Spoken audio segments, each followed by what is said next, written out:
berjalan dalam firman-Mu, hatiku siap.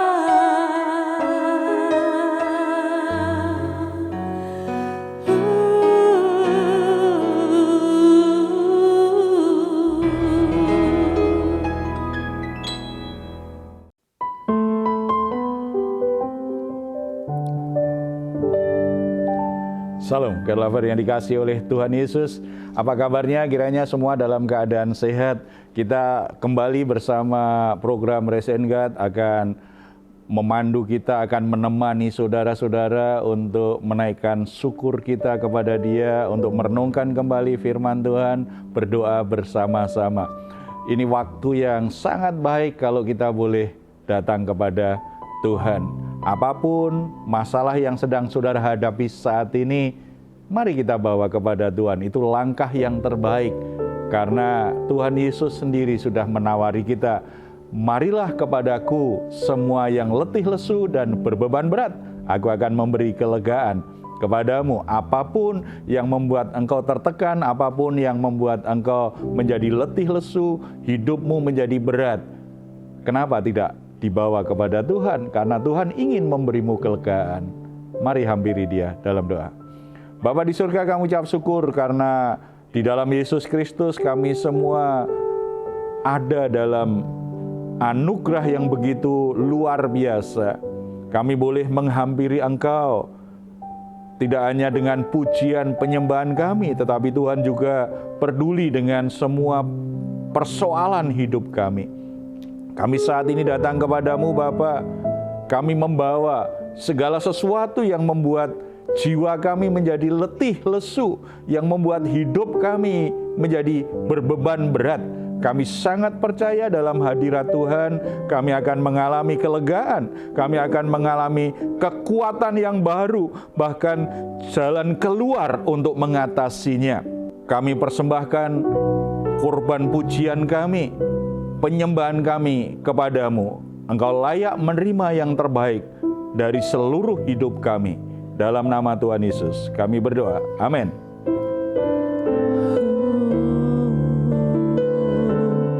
Yesus,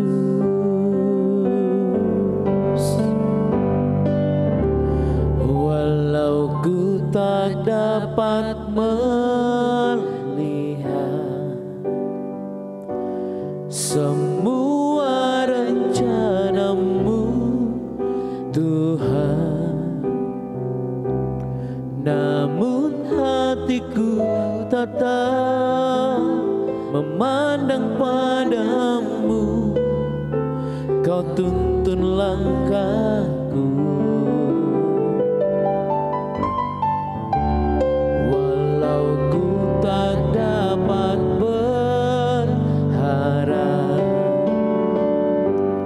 atas kenyataan hidupku, namun hatiku tetap memandang padamu. Kau ada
Tuhan. Kau layak disembah, sebab kau layak terima pujian. Haleluya, glory bagimu Yesus. Terima kasih Tuhan, terima kasih Yesus. Dia jamah sebab hidupku dan beri damai di hatiku. Semua telah berubah dan aku tahu Yesus jamah ku jadi baru.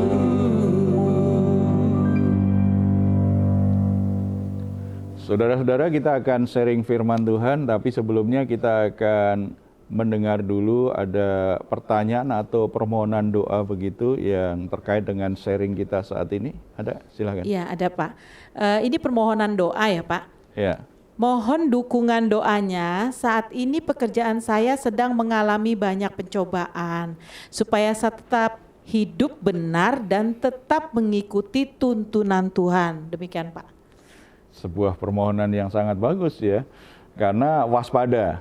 Hidup ini kan ada banyak pencobaan. Dalam situasi sulit biasanya ada godaan-godaan yang akan membuat kita itu kompromi dengan dosa atau kita menyimpang dari jalan-jalan Tuhan. Itu sebuah permohonan doa yang sangat baik sekali. Berarti saudara ini ingin hidupnya selaras dengan kehendak Tuhan. Itu mestinya yang ada di hati setiap orang percaya. Apapun keadaannya, kita itu bisa ada di jalan Tuhan.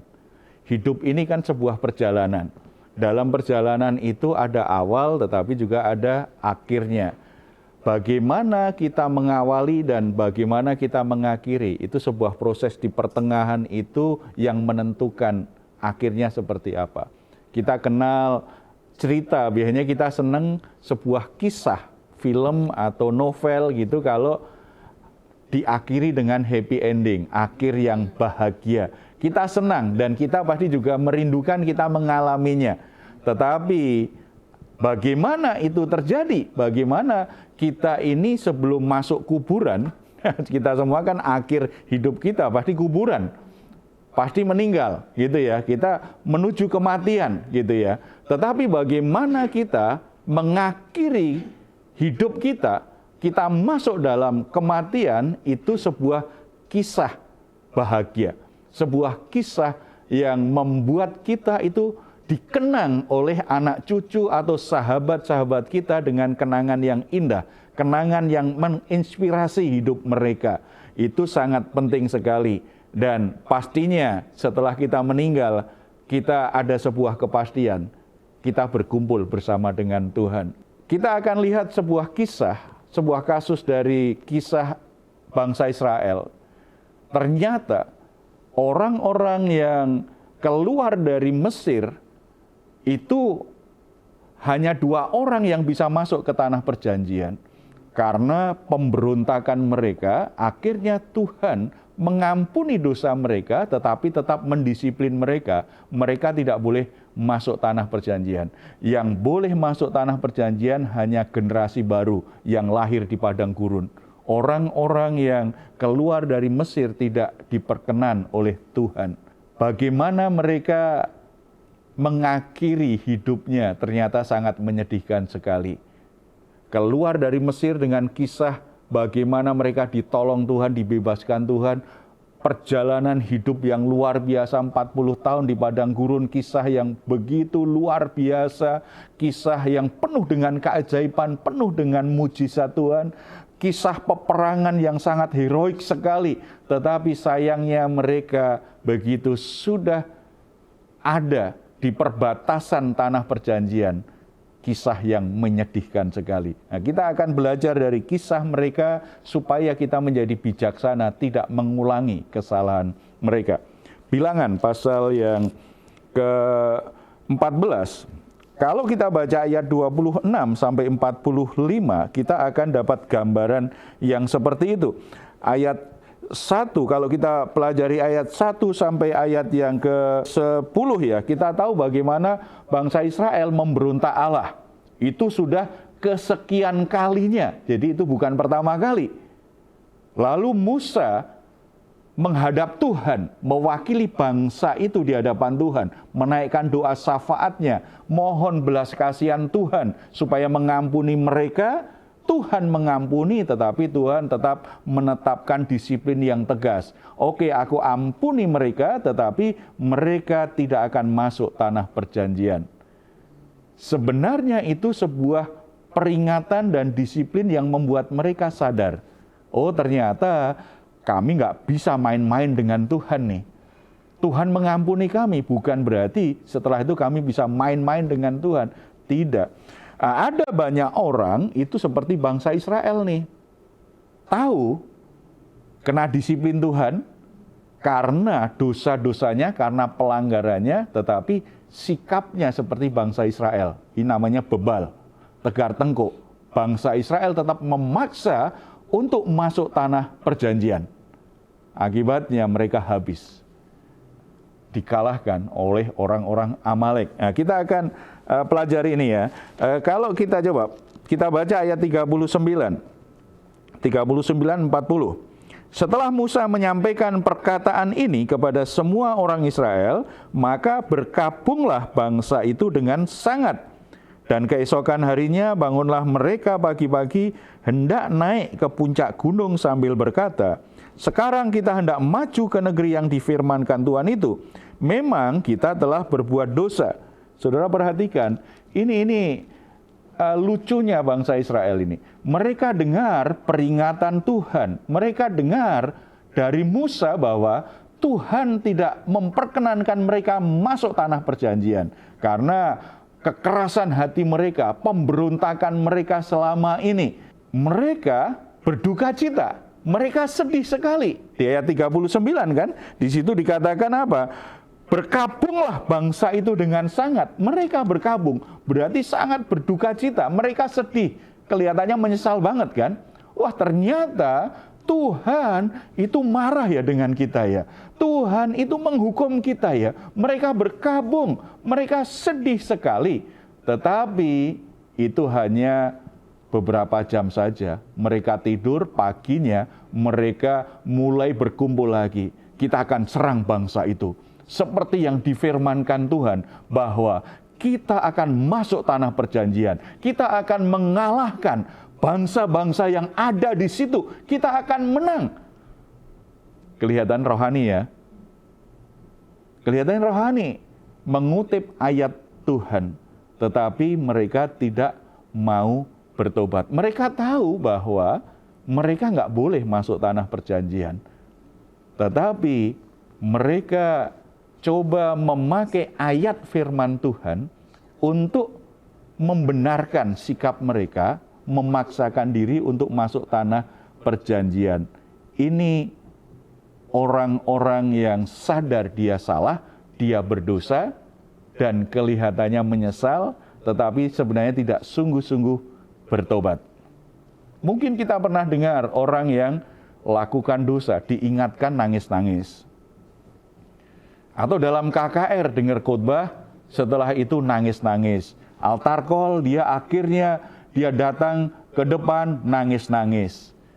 Kelihatannya menyesal atas dosa-dosa mereka. Ketika dengar firman Tuhan, mereka menyesal. Mereka menangis seperti bangsa Israel, berkabung. Tetapi itu hanya pas ibadah. Sehari kemudian, 2 hari kemudian, seminggu kemudian tetap aja lakukan dosa yang sama. Ini yang suka saya bilangin namanya Kristen tomat. Tobat tapi kumat. Ya, ini yang membuat banyak orang Kristen bonyok-bonyok terus hidupnya. Gitu. Karena sudah tahu salah, sudah tahu berdosa, Tuhan mengampuni, Tuhan mengingatkan dia sadar sebentar, lakukan lagi. Sesungguhnya dia tidak sungguh-sungguh bertobat. Orang yang sungguh-sungguh bertobat itu berhenti berbuat dosa. Orang yang sungguh-sungguh bertobat itu serius meninggalkan dosanya dan serius juga untuk berbalik mengikut Tuhan. Itu orang yang sungguh-sungguh bertobat. Makanya saudara-saudara, kalau kita ingin akhir hidup kita sebuah catatan yang indah, kenangan yang indah bagi keturunan kita, bagi orang-orang yang kenal dengan kita, bagi sahabat-sahabat kita, maka kita harus hidup dalam pertobatan. Kita tidak boleh memakai ayat firman Tuhan untuk membenarkan pemberontakan kita, untuk membenarkan dosa-dosa kita.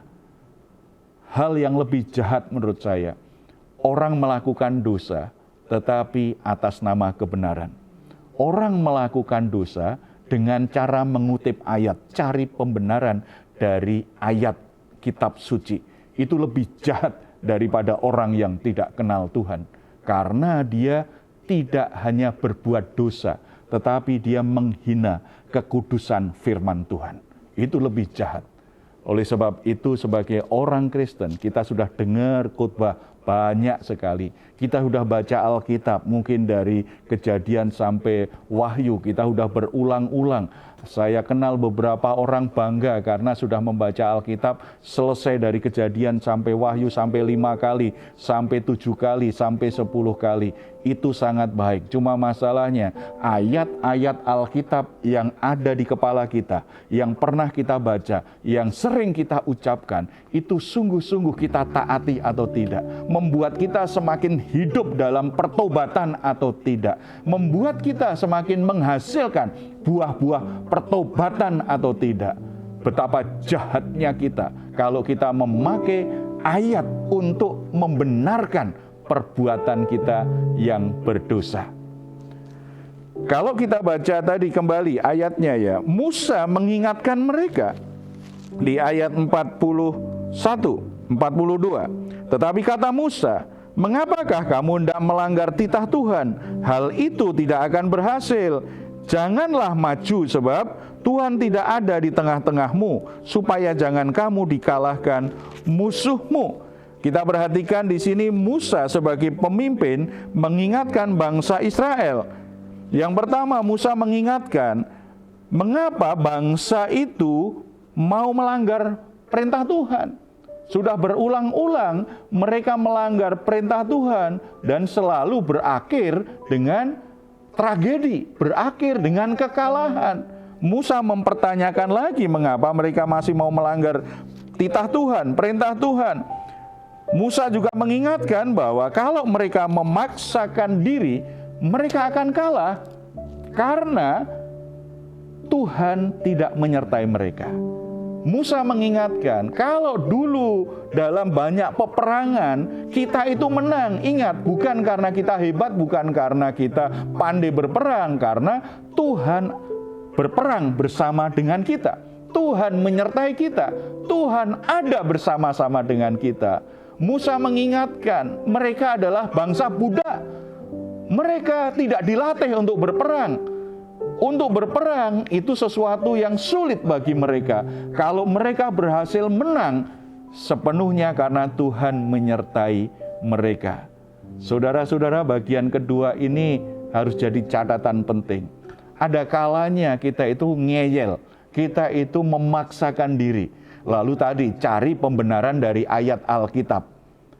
Tetapi kalau ada hamba Tuhan, ada pemimpin mengingatkan kita, baik melalui pembicaraan langsung, atau melalui khotbah, atau melalui pengajaran, atau dengan cara yang lain, disampaikan kepada kita, diingatkan kepada kita, jangan paksakan diri, jangan lanjutkan, kamu harus berhenti.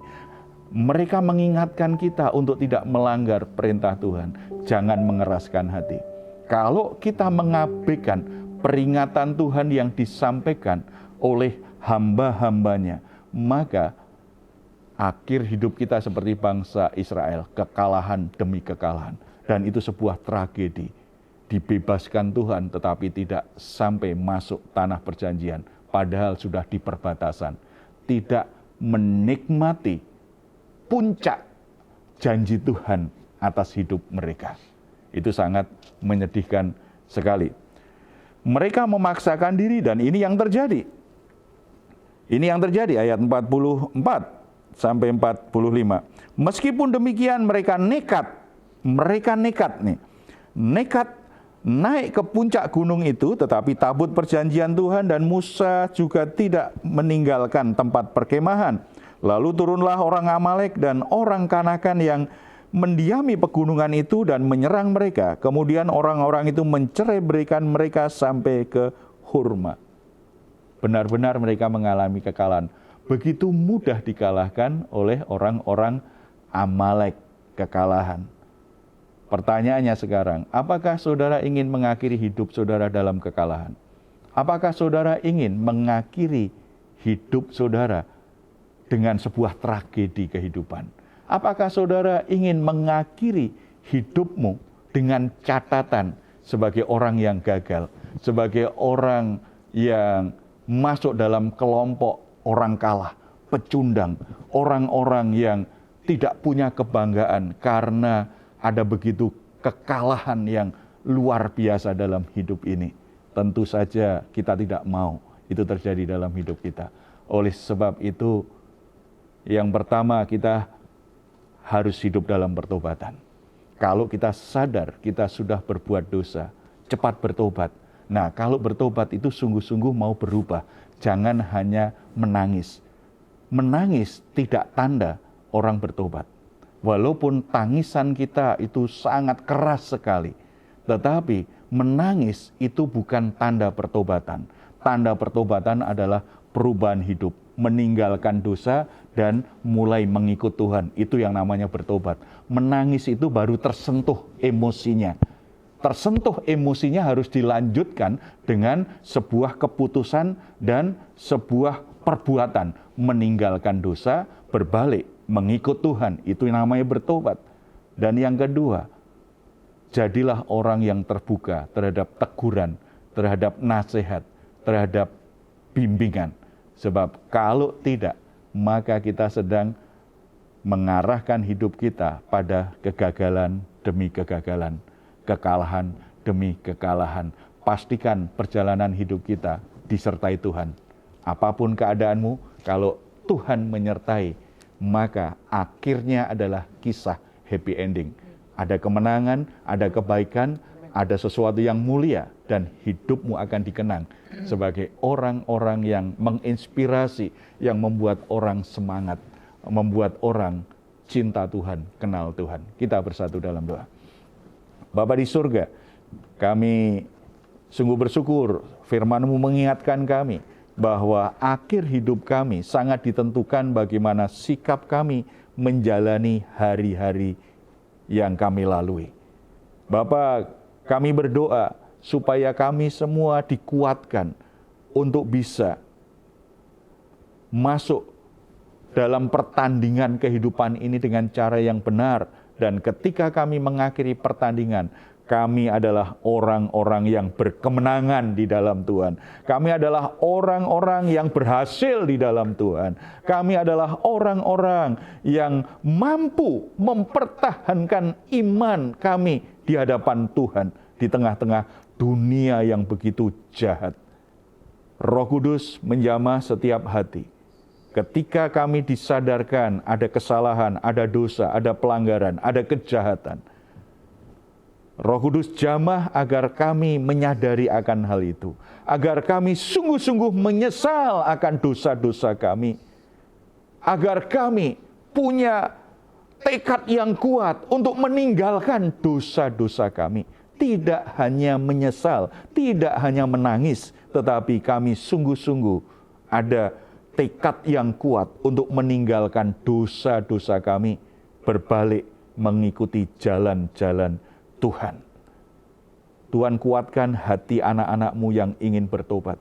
Mungkin ada perasaan takut, mungkin ada tekanan dengan orang-orang di sekitarnya, mungkin ada penghalang-penghalang yang lain yang membuat saudara-saudara kami ini akhirnya balik lagi pada dosanya yang lama. Kembali lagi pada kebiasaan-kebiasaannya yang buruk, pada kejahatannya yang semula. Roh Kudus, beri hati yang teguh, beri kekuatan, beri keberanian di hati mereka, bahwa keputusan untuk bertobat adalah keputusan yang akan menyelamatkan hidup mereka, yang akan mengubah hidup mereka. Roh Kudus menyertai mereka, supaya mereka sungguh-sungguh punya kekuatan untuk meninggalkan dosa-dosanya. Tuhan, jamah setiap orang-orang yang terbelenggu, orang-orang yang terikat, orang-orang yang diperbudak oleh dosa. Nyatakan kuasa kebangkitan-Mu yang sanggup untuk membawa kemenangan, itu membebaskan anak-anak-Mu Tuhan, saudara-saudara kami yang sedang terikat dalam nama Tuhan Yesus Kristus, sehingga hidup mereka sungguh-sungguh mengalami kemerdekaan sejati dalam Yesus. Mereka punya kekuatan yang besar untuk meninggalkan dosa-dosanya dan punya kegairahan yang baru untuk hidup dalam kebenaran Tuhan, mengikuti jalan Tuhan. Terima kasih Bapa. Berikan kami kelembutan hati, supaya kami menjadi orang-orang yang mau mendengar, orang-orang yang mau dinasehati, orang-orang yang mau dipimpin, orang-orang yang mau ditegur. Karena kami sadar ada banyak kekilafan, ada banyak kelalaian, ada banyak kelemahan yang membuat kami jatuh dalam dosa. Tuhan, terima kasih untuk orang-orang yang Tuhan tempatkan dalam hidup kami, menaungi kami dengan otoritas yang dari Tuhan. Terima kasih untuk orang tua kami yang membimbing kami. Terima kasih karena melalui mereka mengarahkan kami jalan hidup yang baik. Kami tahu jalannya Tuhan. Terima kasih untuk orang tua kami Tuhan. Terima kasih untuk guru-guru kami. Terima kasih untuk pembimbing-pembimbing rohani kami di gereja. Pemimpin-pemimpin kami di gereja yang membimbing kami mengenal Tuhan. Terima kasih untuk kehadiran mereka dalam hidup kami. Beri kami hati yang lemah lembut, supaya ketika mereka menasehati, ketika mereka memberi masukan, ketika mereka mengarahkan kami mau dengar-dengaran, kami mau menuruti kehendak Tuhan melalui mereka Tuhan. Beri kami hikmat untuk bisa membedakan mana yang salah, mana yang benar, supaya jalan-jalan hidup kami adalah jalannya Tuhan. Kami rindukan Tuhan, kami boleh meninggalkan dunia ini dengan catatan yang terbaik, memuliakan nama Tuhan. Kapan Tuhan panggil kami, itu waktu di mana hidup kami boleh diakhiri dalam pertandingan yang terbaik, di mana nama Tuhan dimuliakan, di mana kami jadi berkat bagi banyak orang. Terpuji nama-Mu, dalam nama Tuhan Yesus kami berdoa. Amin. Puji Tuhan, saudara-saudara yang dikasihi oleh Tuhan Yesus, pastikan perjalanan saudara menuju akhir yang bahagia, akhir yang terbaik, akhir yang memuliakan nama Tuhan. Kalau saat ini saudara sedang mengalami pergumulan, saudara sedang sakit, saudara sedang lemah imanmu, saudara sedang alami guncangan iman karena situasi tertentu, saudara membutuhkan dukungan doa, silahkan menuliskannya di nomor telepon yang tertera di layar saudara. Tim doa kami akan mendukung saudara dalam doa. Tetap percaya, tetap yakin dalam Tuhan selalu ada jalan keluar. Kalau saudara ingin memberikan komentar, silahkan menuliskannya di ruang komentar yang ada di channel Diaspora TV. Kami tunggu. Mazmur 4 ayat 8-9. Engkau telah memberikan sukacita kepadaku lebih banyak daripada mereka ketika mereka kelimpahan gandum dan anggur. Dengan tentram aku mau membaringkan diri lalu segera tidur, sebab hanya Engkaulah ya Tuhan yang membiarkan aku diam dengan aman. Puji Tuhan, selamat malam, selamat beristirahat. Tuhan Yesus memberkati kita semuanya. Salam. Dia jamah segenap